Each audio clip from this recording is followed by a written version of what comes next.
journée spéciale de soutien à la CEDEAO le samedi 31 janvier 2026. L'événement mettra en lumière le leadership sécuritaire de Téné Braima Ouattara. Chers parents, le 31 janvier 2026 qui vient là, la CEDEAO va fêter ses 50 ans. Et donc la CEDEAO, à travers des organisations de la société civile, a décidé d'honorer un homme qui s'appelle Téné Braima Ouattara. Et pourquoi ils vont honorer Téné Braima Ouattara? C'est parce que aujourd'hui, il est l'un des stratèges et un des hommes les plus efficaces en matière de sécurité, et il a fait ses preuves en Côte d'Ivoire. Et aujourd'hui, son exemple sert à toute la CEDEAO et aux pays qui tiennent à leur sécurité. Et donc, en vérité, la CEDEAO va bientôt fêter ses 50 ans, comme je vous le disais. Et cette organisation, la Communauté des États de l'Afrique de l'Ouest, se trouve aujourd'hui à une étape très importante de son évolution, où aujourd'hui, les États de la CEDEAO sont attaqués par les États voyous du Sahel qui pensent que eux, puisqu'ils ont détruit leur pays, ils doivent aussi maintenant imposer le désordre dans les pays de la CEDEAO pour que soit tous les pays de l'Afrique de l'Ouest deviennent comme le Mali, le Burkina ou le Niger, ou bien tout au moins leur organisation fantoche, qui est l'AES, ils puissent s'imposer à tout le monde. En tout cas, c'est à cela que nous assistons aujourd'hui. Et donc, la CEDEAO qui, au départ, lorsqu'elle a été créée, était une organisation qui devrait intégrer économiquement 15 pays de l'Afrique de l'Ouest. Je dis bien, à l'origine, la CEDEAO n'avait pas une vocation de mettre fin au conflit, de faire la promotion de la démocratie, ou bien encore d'être un instrument qui devrait servir à créer la stabilité ou bien à lutter contre les instabilités. Au départ, ce n'était pas ça. Au départ, la CEDEAO a été créée comme un instrument pour intégrer 15 pays économiquement. Mais avec le temps et avec les réalités du terrain qui changent constamment, la CEDEAO va progressivement changer et élargir son champ d'action en s'impliquant dans les crises en tant qu'organisation sous-régionale, en essayant de mettre fin à des guerres ou bien à des conflits dans les pays à travers l'ECOMOG. La CEDEAO va aussi trouver les moyens de prévenir les conflits, c'est-à-dire prendre des mesures et des dispositions pour éviter qu'il y ait des conflits. Et donc, la CEDEAO va profiter pour faire la promotion de la démocratie, pour décourager les coups d'État, surtout dans un contexte où le monde devient de plus en plus dangereux. Et donc, progressivement, la sécurité va prendre une importance dans le dispositif de la CEDEAO. Et aujourd'hui, c'est ce qui fait que un monsieur comme Téné Braima Ouattara, qui arrive aujourd'hui de la belle des manières à sécuriser les frontières de la Côte d'Ivoire et à apporter les réponses aux menaces sécuritaires qui vont au-delà même des frontières de la Côte d'Ivoire. Il y a deux organisations de la société civile qu'on appelle, il y a une qui s'appelle Force et il y a l'autre qui s'appelle France. Ces deux organisations de la société civile ont décidé d'honorer, de célébrer le ministre Téné Braima Ouattara. Ces deux organisations vont profiter des 50 ans de la CEDEAO pour organiser une journée spéciale. Cette journée spéciale est prévue le samedi 31 janvier 2026. Et pourquoi ils organisent cette cérémonie? C'est pour faire la promotion de la paix. C'est pour encourager les citoyens et les communautés de la CEDEAO à se sentir pleinement citoyens et à faire la promotion de la paix, de la sécurité et permettre aussi la stabilité dans nos États. Voilà les raisons pour lesquelles ces deux organisations de la société civile vont célébrer le ministre Téné Braima Ouattara. Parce que, selon ces deux organisations, le ministre Téné Braima Ouattara a fait preuve de son leadership en matière de sécurité. Aujourd'hui, grâce à son intelligence, son expertise, son efficacité, sa discrétion, mais surtout sa capacité d'anticiper de façon stratégique et sa capacité de continuer à persévérer et à maintenir la paix, à contribuer à la sécurité en Côte d'Ivoire, cela aussi aide à créer la sécurité dans l'espace CEDEAO. Parce qu'aujourd'hui, des frontières sécurisées, et non seulement à l'intérieur du pays comme à l'extérieur, c'est aussi être capable de collaborer avec les États voisins de la Côte d'Ivoire, ce qui aussi naturellement apporte de la sécurité dans ces pays-là, en tout cas qui acceptent de collaborer. Mais aussi, aucune sécurisation d'un territoire ne va sans coopération régionale. Et grâce au ministre Téné Braima Ouattara, à travers les différentes coopérations entre les pays de la CEDEAO, aujourd'hui, l'impact du travail qui est fait par le ministre TBO est ressenti au-delà des frontières de la Côte d'Ivoire, de sorte que des organisations, comme je le disais, de la société civile comme Force et FONS, vont le célébrer pour lui dire vraiment, nous sommes en tant que citoyens conscients du grand travail que vous faites. Nous sommes reconnaissants de votre leadership sécuritaire. Grâce à vous aujourd'hui, on peut trouver un exemple pour dire, voilà quelqu'un qui a montré la voie pour pouvoir sécuriser notre environnement. Voilà quelqu'un aujourd'hui qui a consolidé la gouvernance d'un pays à travers la sécurité. Et voilà aujourd'hui un digne fils de l'Afrique sur lequel nous pouvons compter pour comprendre que aujourd'hui la sécurité, ce ne sont pas les autres qui vont venir la faire pour nous, mais c'est d'abord ce que des hommes et des femmes capables, intelligents, efficaces vont décider pour leur propre nation. Et aujourd'hui donc le ministre TBO devient un exemple palpable de ce bel exemple. Et c'est un exemple à copier et c'est un exemple à multiplier.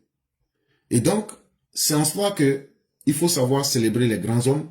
Et aujourd'hui, quelqu'un qui arrive à sécuriser une nation, parce qu'on ne peut pas parler de quoi que ce soit tant qu'il n'y a pas la sécurité. Parler de développement, parler de progrès, parler de tout ce que vous voulez, s'il n'y a pas de développement et s'il n'y a pas de paix, tout cela ne peut exister. Et donc, tous ceux qui comprennent la portée et l'efficacité du travail qui a été fait par le ministre Téné Braima Ouattara comprennent que c'est quelqu'un qui a toutes les capacités d'être un leader, un grand dirigeant. Et ça, c'est vraiment très important. Et on écoute ici cet intellectuel qui vous parle un peu de l'homme Téné Braima Ouattara.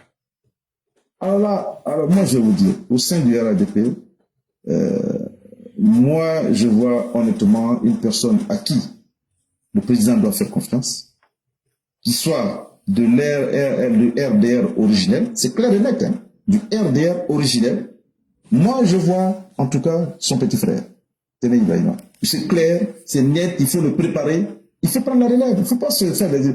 Là, le président aura confiance en lui, vous allez prendre un autre qui est venu prendre dans un tabouret, après le jour, la nuit, bon, mais c'est pas la peine. Excusez-moi, mais un point intellectuel comme vous, je veux dire, prenez cette dynastie. Ce n'est pas une dynastie. Mais c'est ça en fait. Non, le fait que la confiance n'a rien à voir. La confiance au sein du RHDP, il y a des militants de première heure. Parce qu'on a parlé de militants du RDR. Il y en a pas mal quand même. Hein. Au-delà du président. Non, mais c'est vous qui êtes au RHDP. J'estime que en votre sein, vous avez quand même d'autres noms à proposer autre que celui du président, du petit frère du président. Je présente d'abord le nom qui me vient à l'esprit. Okay. C'est un problème de confiance. Ben, il faut avoir la confiance. Là, il a pris la défense. Il est en train de gérer la défense. Vous savez, la linéarité, c'est quoi? C'est de gérer des départements clés et puis d'aller... Parce que quand on dit un président de la République, il faut avoir flirté avec la défense. Vous allez me dire qu'Alassane n'a pas flirté, mais il était vraiment il connaissait bien la défense, il avait ses conseillers. Non. Moi, je pense. Hein. Je pense. Et donc, à travers ce que cet intellectuel dit, vous ferez vite de comprendre qu'aujourd'hui, dans l'Afrique de l'Ouest, et même dans le monde aujourd'hui, vous allez voir combien de fois les États tiennent aujourd'hui à leur sécurité. Aujourd'hui, toutes les grandes questions du monde qui s'imposent aujourd'hui, la Russie dit pourquoi l'OTAN vient jusqu'à mes frontières à partir de l'Ukraine. Les États-Unis disent pourquoi je vais permettre que la Chine et la Russie puissent venir proche de ma frontière à travers, comment on appelle, la Groenland ou Greenland en anglais. Et aujourd'hui, par exemple, vous allez voir aujourd'hui les menaces de l'AES. Et donc aujourd'hui, est-ce que dans l'environnement sécuritaire global, même dans ce monde-là, est-ce qu'aujourd'hui on peut exister sans être capable d'assurer sa propre sécurité? Et Dieu merci, nous avons un homme qui a déjà une réponse à cette question fondamentale, en tout cas pour la Côte d'Ivoire. Et c'est cet exemple-là que les gens vont célébrer le 31 janvier 2026. Et ça, dans le cadre de la CEDEAO, pour dire, nous avons un homme qui a des idées, nous avons un homme en la personne du ministre Tene Brema Ouattara. Il a été récemment élu député d'Abobo, mais cela ne l'empêche pas de continuer à piloter le renforcement des alliances internationales à travers la sécurité. Cela ne l'empêche pas à toujours être impliqué dans la supervision des programmes de sécurité et de défense. Le ministre Tene Brema Ouattara est quelqu'un qui a joué un rôle central dans la sécurisation des élections présidentielles et législatives en Côte d'Ivoire, qui se sont tenues en 2025. Quand vous imaginez tout ce que les gens avaient prévu, et quand il a mis avec son équipe toutes les dispositions en place pour anticiper sur les événements, c'est ce qui a permis, et par la grâce de Dieu, que ces élections puissent avoir lieu. Mais moi, surtout, ce qui aussi m'a impressionné chez l'homme Tene Brema Ouattara, c'est aussi le fait qu'un certain jeudi 22 décembre 2022, lorsque nos soldats ont été kidnappés par le régime russe-africain djihadiste de Bamako, au moment où très peu d'hommes pouvaient prendre l'engagement d'aller sur le terrain à Bamako, retenez bien cette date, le jeudi 22 décembre 2022, Tene Brema Ouattara se met à la tête d'une délégation ivoirienne et descend à Bamako en tant que ministre d'État chargé de la défense de la Côte d'Ivoire. Et il allait négocier et il a montré la position de la Côte d'Ivoire. Certains se disaient, mais est-ce que, mais c'est ça aussi, c'est par cela qu'on connaît les grands hommes, leur capacité de se sacrifier pour leur nation.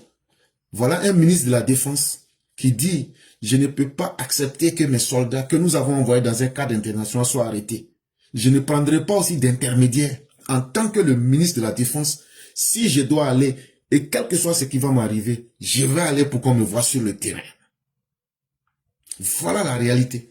Et en vérité, il y a beaucoup d'opposants qui n'aimeraient pas voir le ministre TBO un jour à la tête de l'État de la Côte d'Ivoire parce qu'ils savent que c'est leur terminus.